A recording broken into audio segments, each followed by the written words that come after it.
Welcome to the Geoff Keith Show. Let's go. Hey! All right. Welcome to the GK Show. Fun music at the beginning. Yeah!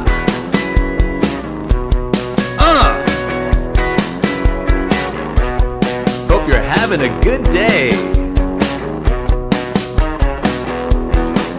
Let's start the pod.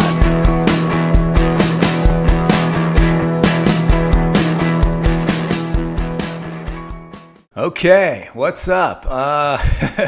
I'm back. I'm trying to figure all this out, the best way to do it with my current setup. So I try to do my first video podcast because I had my podcast setups where it was going on YouTube or something, but I guess it was just going audio. Well, I mean, I know it was only going audio. I wasn't filming video.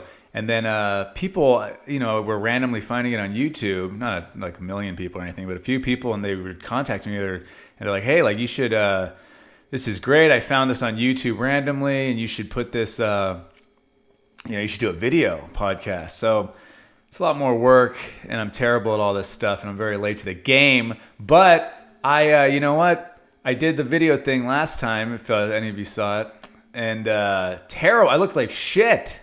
It looked like absolute garbage. And the angle was, I was like, I'm going to do this angle where it's like shooting down. And that angle, it just cropped it like shit. It was like it was terrible. So now I'm going to try this. This setup looks a little better. I got my Geoff Keith Show logo thing in the background on the TV. We'll see how this turns out when I crop and everything. On my computer here, got a nice little SETI-up. Nice little SETI-uppy. Man, so while I pull up, I just have some articles I'm going to pull up. And man, I'm so late to everything. Like things that, oh, you should be doing this. And then I'm like, nah. And then like 5 years later, I'm like, I'm going to start doing that. They're like, oh, the algorithms change, I'm talking about social media, obviously. So if you are listening to this and you don't know me from anything already, check out on Instagram. I've been posting clips pretty much every day. Some old clips, some newer stuff. I'm trying to film my shows. I'm not doing as many shows as I used to because things are still just opening up or whatever, and there's always rules. And so, anyways, I try and post some funny stuff every day, and I'm doing that because one, I should have been doing it years ago when the algorithms were better, could have built up a following, but also I've been waiting. I've been talking to a certain person for a long time about launching a show on their channel, which is huge. It's one of those things. Is it going to happen? I don't know. I've had a lot of this is going to be huge things in my career, such as I remember when, I don't think I've ever told the story on the podcast before, when I was engaged, right? So that's like anyone who's married knows you're engaged. That's like a beautiful time, You're obviously super, in love. I'm still super in love with my wife, but I mean, like that's like it's just a great time, Like you're doing it, you're getting married, everyone's so happy, And I happened to at that time get asked to go straight to the producers for America's Got Talent. America's Got Talent's still a huge show, but this is back when it was, if you're on there, you're kind of like famous, if you go on like a few times. Even if you got on just once, you get like all these followers on social media, which is really all I need, even though I hate social media. But that's all I need with what I do. If I have any sort of following where I could promote and get people out to shows, that's all I've ever wanted to do in life. I never was, I don't have like dreams of being a movie star or anything. I just love doing stand-up. So anyways, I do America's Got Talent and I get a standing ovation.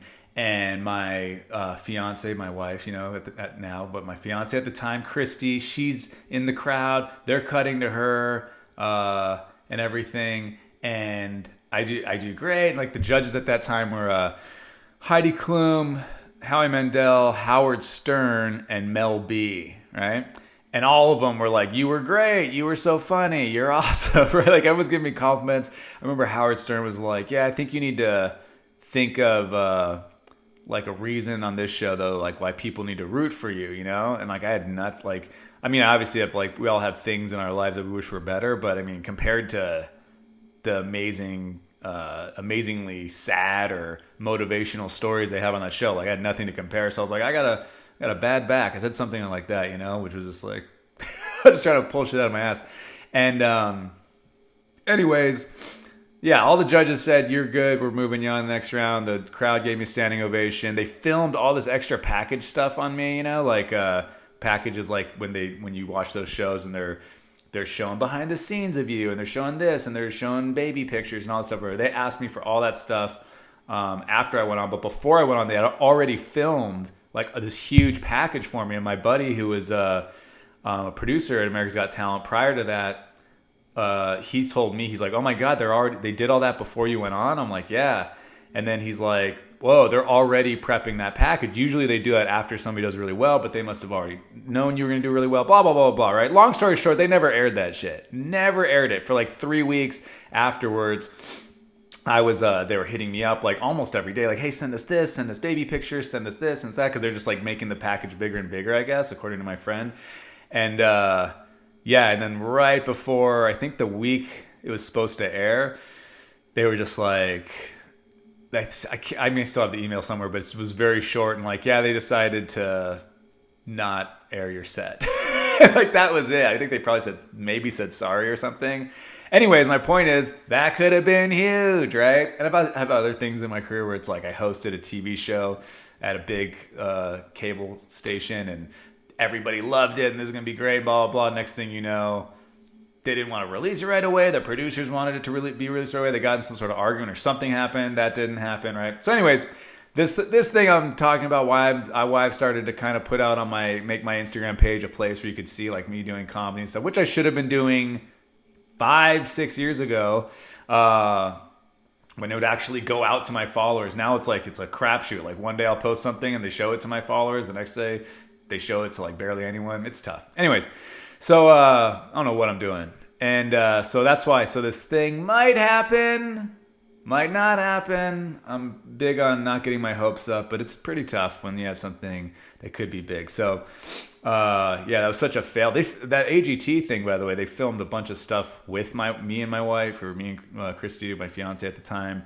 And the funniest part is they never aired my set, right? So they obviously didn't air anything of me, but they did cut to Christy during somebody else's set of her cracking up. So my wife gets on TV, my fiance gets on TV for the show, but I don't. So funny, but sad, whatever. Real quick, I have been doing stand-up again, and it's so fun. And I know the last year and a half has been tough on a lot of people and way tougher on other people than it's been on me, comparatively. So I'm not complaining or anything, but I've been doing some mental roller coastering the last year and a half. Like, I was like, I'm done with comedy. I don't want to, it's a point. Like, where am I at? Blah, blah. And then it's like, no, I can't. And then I go do a show and I'm just like, oh, I love it. And I'm, it's kind of weird. Like, I've thought about doing other jobs for a while. I thought about joining the Border Patrol just so that I could get paid to learn Spanish, because they said they teach you Spanish. I get paid to learn how to like use a weapon and learn Spanish. And my wife is Latina, and so I'd be able to talk to her family in Spanish and stuff about her in front of her face, behind her back, because she doesn't speak Spanish. That'd be cool. But I didn't do that. And there's some other things that like cross my mind, but it's just weird because it's like the only thing I'm good at is stand-up. So I feel like I shouldn't quit. But anyways, I love it. I did a show for free last night.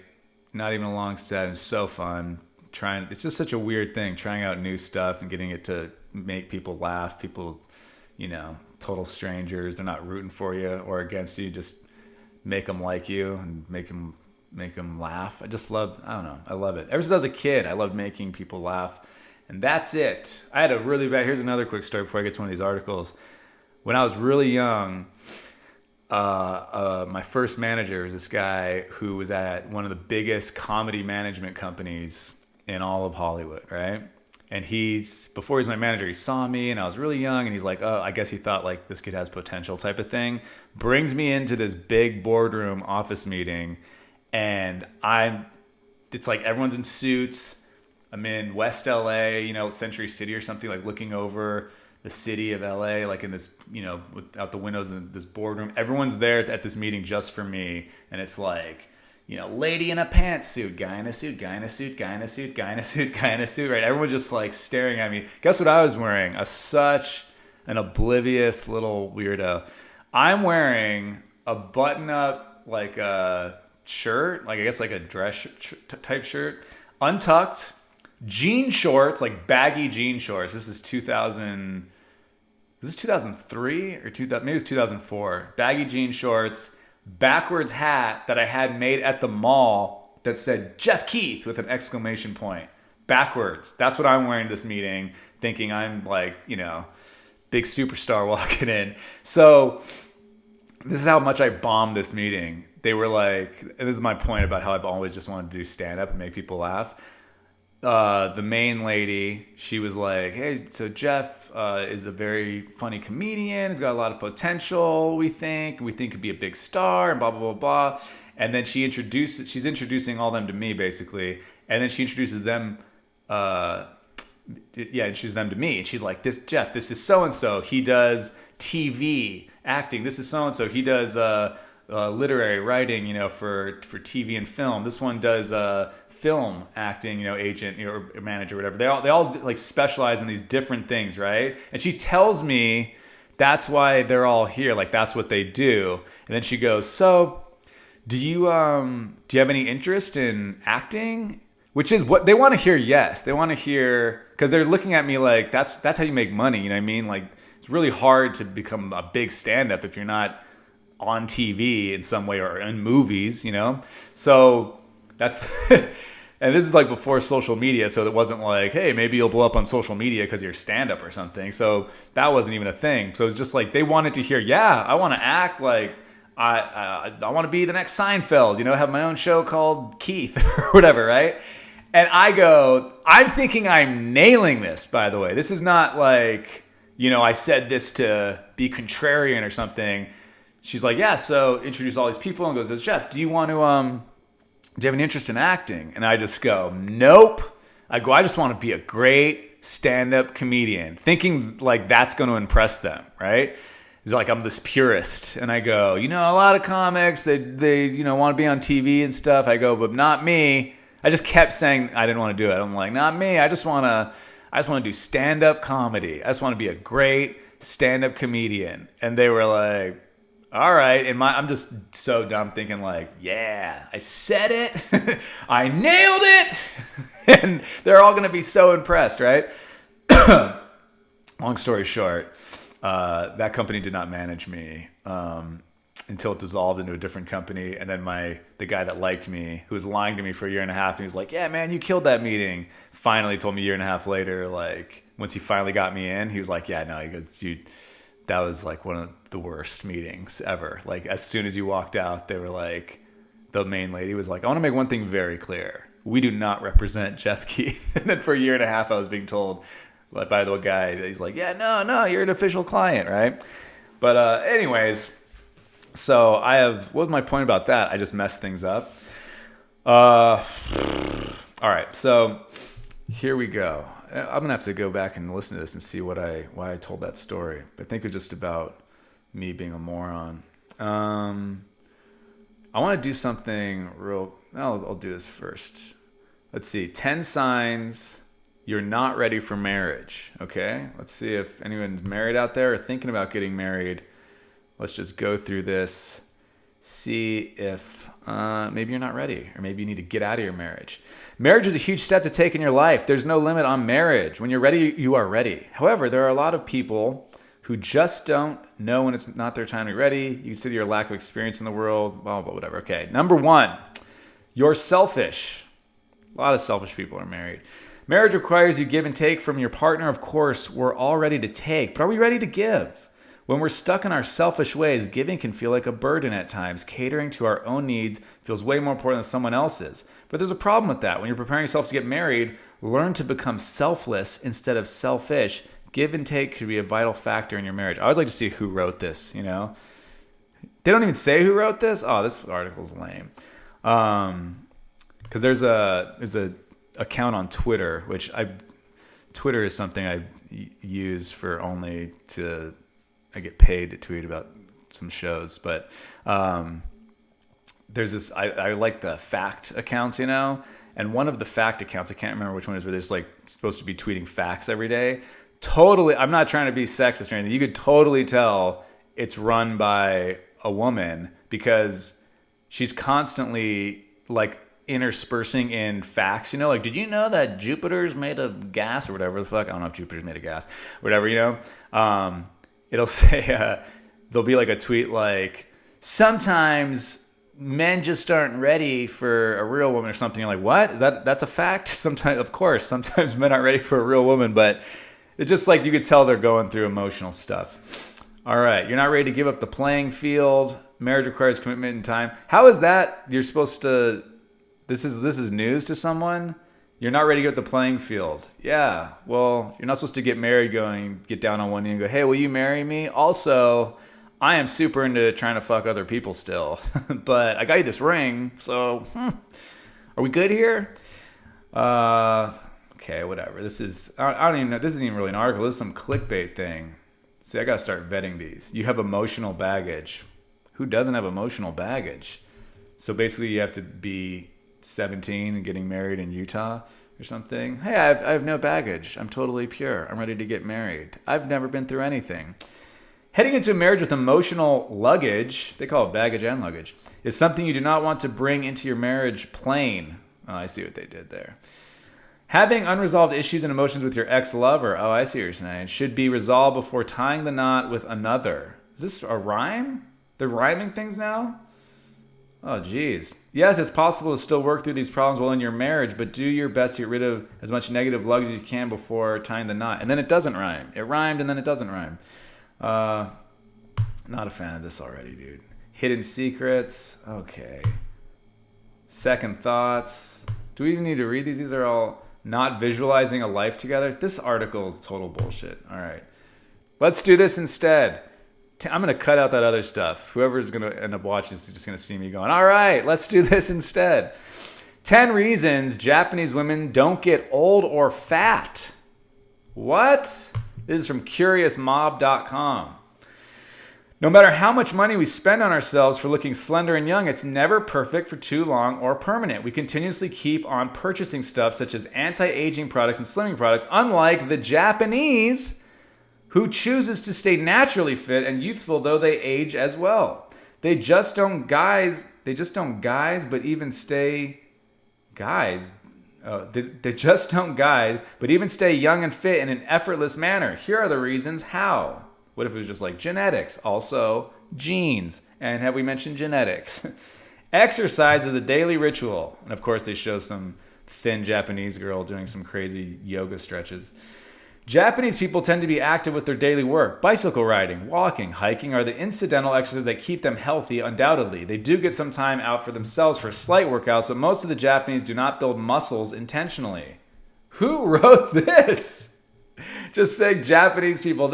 Hey, Japanese have a bunch of unintentional muscles. You know that. You see the Japanese people, some of them have muscles, and you're like, that was a total accident.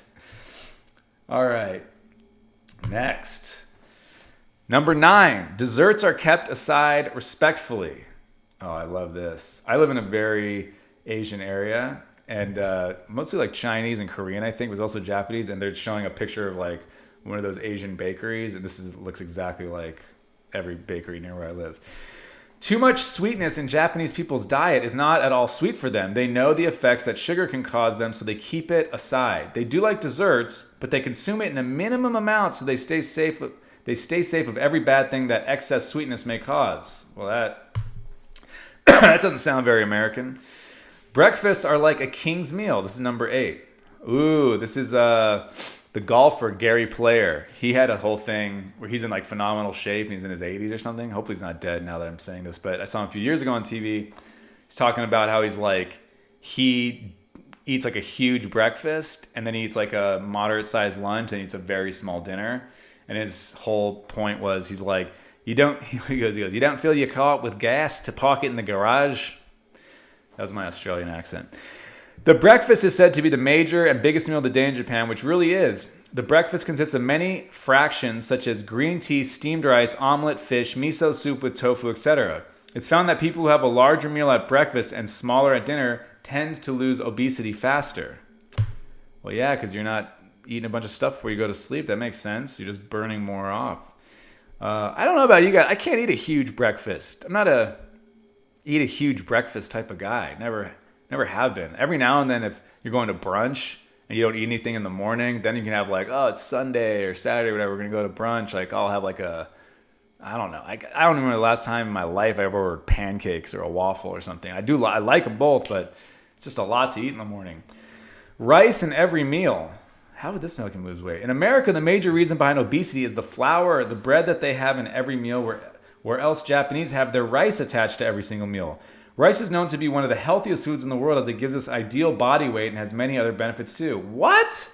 I thought rice was, not good. It's carbs, right? I know it's not. I know it's better than flour, but still thought it was a bunch of carbs. Light cooked. Japanese are very health conscious when it comes to food. They stay away from excess oil, heavy cooking, or anything unhealthy. They choose fresh food, lightly and gently cooked, such as quick stir fries, pan grilling, steaming, and boiling. They say too much cooking destroys a good amount of food value. Okay, all right, that's something we can go with. A small portion of everything. I can't wait for the part where they go, also, they're samurais. Everybody knows the Japanese are samurais. The physical fitness it takes to be a samurai keeps them in shape, and they build some muscles accidentally. Rather than having too bigger of a portion of some specific food, they go for varieties of food, but in small portions, which is like they have a bit of everything in their meals. Japanese are trained to eat slow, relishing each bite they take. What is this article? The Japanese people eat slow. You've seen them. You're waiting for a table at a sushi restaurant, and then you see a bunch of Japanese people eating. You're like, oh, great, the slow chewing people. Is that a stereotype anybody's ever heard? You know the Japanese. Oh, you mean the slow chewers? Yeah. They never fill up their plates. Each item are served in separate dishes, dressed and garnished lightly and displayed by its natural beauty. Well, this person, I think, has like a Japanese fetish. Number 4, fresh on season food. They choose food according to their season as the food turns out to be of its best quality by its environment and nature. Supermarkets in Japan are full of freshness and up-to-date foods. They believe in having food as soon as they are harvested. Okay, fresh food. Home food. Man, this article, I don't know who wrote it. I think depending on who wrote it, could be pretty racist if it wasn't somebody at least somewhat Japanese. This picture on this one shows a Japanese girl with chopsticks, and she's like in the kitchen. She's dropping food into her mouth, a bunch of noodles. People in Japan are home food lovers, and why won't they be? They have their grilled fish, miso soup, steamed rice, fresh veggies, seafood, fruits as their desserts, and whatnot. Ooh, that Japanese whatnot is pretty good. Have you guys ever tried Japanese whatnot? Yet Japan makes up the world's 2%. Guys, I'm not reading this incorrectly. It's written like with a bunch of grammatical errors. Yet Japan makes up the world's 2% population. Makes 2% of the population. They gather up 10% of the world's fish. They gather up to 10% of the world's fish. The daily doses of omega-3 fatty acid are consumed by these people. No wonder why they live longer. Wholesome staple food. The ingredients of are these all the same thing, just reworded? The ingredients every Japanese homes own are nothing but treasures. All they have is wholesome, nutritious staples that make up their lives longer and healthier. They live longer and don't look aged as their food habits and their living style are the ones which stand as a barrier against the wrinkles, aging spots, diseases, and harmful fats in their bodies. Apparently these people have never had Japanese whiskey. Is that good for you too? They enjoy food. Number 1. That's the number 1 reason why they're in good shape. Dieting is not on Japanese people's list. They are more comfortable having and enjoying varieties of their food collections rather than starving themselves to lose weight. They have their own techniques and mindset to stay impeccable by consuming as a replacement of leaving. They appreciate their food habits, which are a lifeline to their elongated lifespan. Okay. Well, there you have it. Japanese people are better than you if you're not Japanese. All right. Let's read this one. Hopefully this one's not stupid. I'm never going to that first website I went to again. Why breaking up can be so hard to do. This is from Psychology Today, which sometimes has good articles. Examining progression bias in relationships. We have a natural tendency, the progression bias, to keep moving forward with a relationship and ignore warning signs of trouble. This progression bias is driven by evolutionary, cognitive, emotional, and social forces. Even when we do have doubts about moving on with a relationship, our social networks will encourage us to push forward anyways. Well, I don't know about that. I definitely was in some relationships where my friends and my family were like, get out. It's over. This is over. You got to move on. So, I don't know. I was the one that was like, no, I'm going to give another chance. It's going to work. After the party for her 20th wedding anniversary, Angie sits at her hairdresser wondering how she had got to this point in her life. Steve was hardly the kind of man she had imagined marrying, not at all her type. She never understood why she even dated him in the first place. This sounds very romantic. Is this The Notebook? Notebook number 2? The sequel? Sure, they had fun together, but she saw the red flags early on, even though she chose to ignore them. There was no one else on the horizon at that point, and her friends all told her what a catch he was. Have I read this before? She kept on dating him, and before she knew it, they were living together, and then they got married. How many times has she thought about leaving him in the last 20 years? And yet, she never did.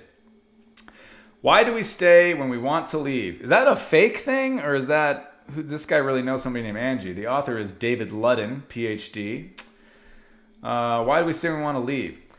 We'd like to think of the Western courtship ritual of dating and cohabitating as a test of whether a couple is compatible for marriage. But in a recent article published in the journal Personality and Social Psychology Review, I subscribe to that, Canadian psychologists Samantha Joel and Geoff McDonald, Geoff spelled my way, argue that most people simply move through the various stages of relationship building without any serious consideration of whether their partner is right for them in the long run. They refer to this tendency to keep moving forward in a relationship as progression bias. Joel and McDonald point out that people can easily describe what their ideal partner would be like, but in reality, people are willing to date a wide range of potential partners that don't even come close to meeting their ideal. Instead, once they start dating someone, I always think that's funny when somebody... there'll be like an actor on TV or an actress, and someone goes like, I don't even think they're good looking. And then it's like, but then you see who they're with, and you're like, wait, you think they're good looking? My wife does that sometimes. She'll say, like, some guy on TV, I'll be like, dude, like, well, that guy's really good looking. And I was like, I don't even think so. I'm like, well, he's way better looking than me. And she's like, huh? And I'm like, yeah, what are you talking about? That guy, like, models when he's not on TV, and I'm me. And she's like, I don't think so. I'm like, you don't need to lie to my face anymore. We have 2 kids. You don't need to pretend I'm hotter than hot models on TV. I didn't marry you because you were full of shit.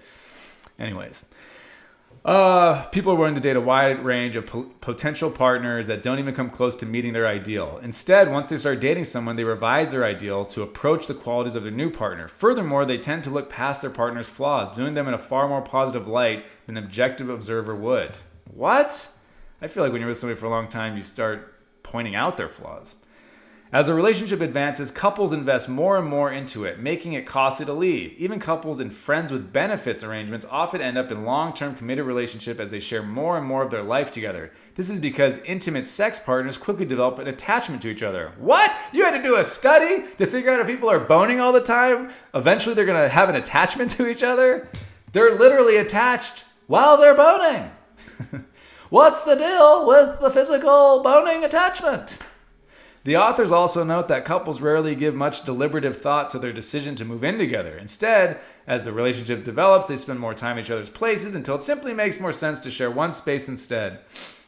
Although people think of cohabitation as a kind of trial marriage, it can be very difficult to leave after moving in together. Instead, most couples get married after an appropriate amount of time has passed, often under social pressure from friends and families. So when are you two going to tie the knot? That guy definitely wrote that in a stereotypical Jewish mother voice. So, when are you two going to tie the knot? Huh? That never happened to me, by the way. I don't think that happened to... I'm going to have to ask Christy about that, my wife, if that ever happened to her. But my parents were never, hey, when are you going to get married? They never said that. Because they knew I'd bite their heads off. You don't even worry about when I get married, okay? You just show up and look nice. People in committed relationships often prefer to stay in a less than ideal situation even when attractive alternatives are available. Likewise, many find it difficult to leave abusive relationships. Even when couples do break up, the chances of them getting back together again are fairly high. Well, I know all about that from my past. Why does progression bias occur? Why do people show up progression bias in relationships? Joel and McDonald offer evolutionary, cognitive, emotional, and social explanations. At the evolutionary level, it makes sense to those who enter into a committed, intimate relationship are more likely to have offspring and thus pass on their genes than those who don't. Wait, what? It makes sense that those who enter into a committed, intimate relationship are more likely to have offspring, okay, of course, and thus pass on their genes, yeah, that's what offspring is, than those who don't. Well, of course, if you're not in... Oh, they're saying if you're not in a committed relationship, there's less of a chance you have kids with someone? Okay, this is a study had to figure this out? If you hold out until you find someone who meets your ideal, you may never mate at all. At the cognitive level, people can get quickly overwhelmed when they have to decide among many choices. The typical young adult encounters dozens of potential mates each day. In the face of an overwhelming number of options, people make, quote, good enough choices instead, whether buying a new smartphone or searching for a mate. Who's this? This doctor thinks everyone's just super hot walking around like, man, I could bang like 12 new people every day. 12 new people that I meet every day are like, I want to live with Geoff. I want to marry Geoff and have Jeff's offspring. Do you know how many people that would be? That would be, I don't know. I guess if you're out there and about and you're in a big city, maybe you cross paths with 12 people, but I don't think I'm meeting 12 people every day who are like, it's too bad he's married with children because I'm one of the 12 people today that would love to have Jeff's offspring. At the emotional level, many people experience a fear of missing out on a romantic opportunity. Thus, they would rather risk rejection when approaching a potential partner rather than miss an opportunity for romance, even if it leads to a relationship that's less than ideal. Geez, this whole article is like, hey guys, the grass is greener, you know? That's a horror. Isn't that a bad way to think? Like the grass is always, I mean, it's not good to settle, but if you're happy, I don't think you should be reading articles where it's like, you probably fucked up, right? There's probably somebody better out there, but you're too much of a wuss, so you stuck with this person, but really, it's better over there. Great way to think. Once a couple starts dating, they go through the processes of infatuation and attachment. People quickly fall in love with partners they just started dating, and this infatuation helps drive the relationship to higher and higher levels of commitment. Even after infatuation fades, attachment keeps the couple bound together. I haven't learned really anything new yet. Have you guys from this article? I thought this was going to be very informative, but these are all kind of common sense things. Within months, people develop an attachment to their new partner such that they feel reassured in their presence and an anxious or restless in their absence. Long after the infatuation has faded, feelings of attachment continue to bind a couple together, making it difficult to break up the relationship even when the situation is far from ideal. I dated a girl once that told me, because I was always like on the road, I was always touring, and she said, you have to see each other, I think she said either once every 2 weeks or once every 3 weeks, because she said like your pheromones or something. Do we all give off? Yeah, we all give off pheromones, right? Like you have to like smell each other and it like reminds, like it like keeps that spark going or something. I have no idea if that's true. Hopefully this article addresses it, and I don't think it will.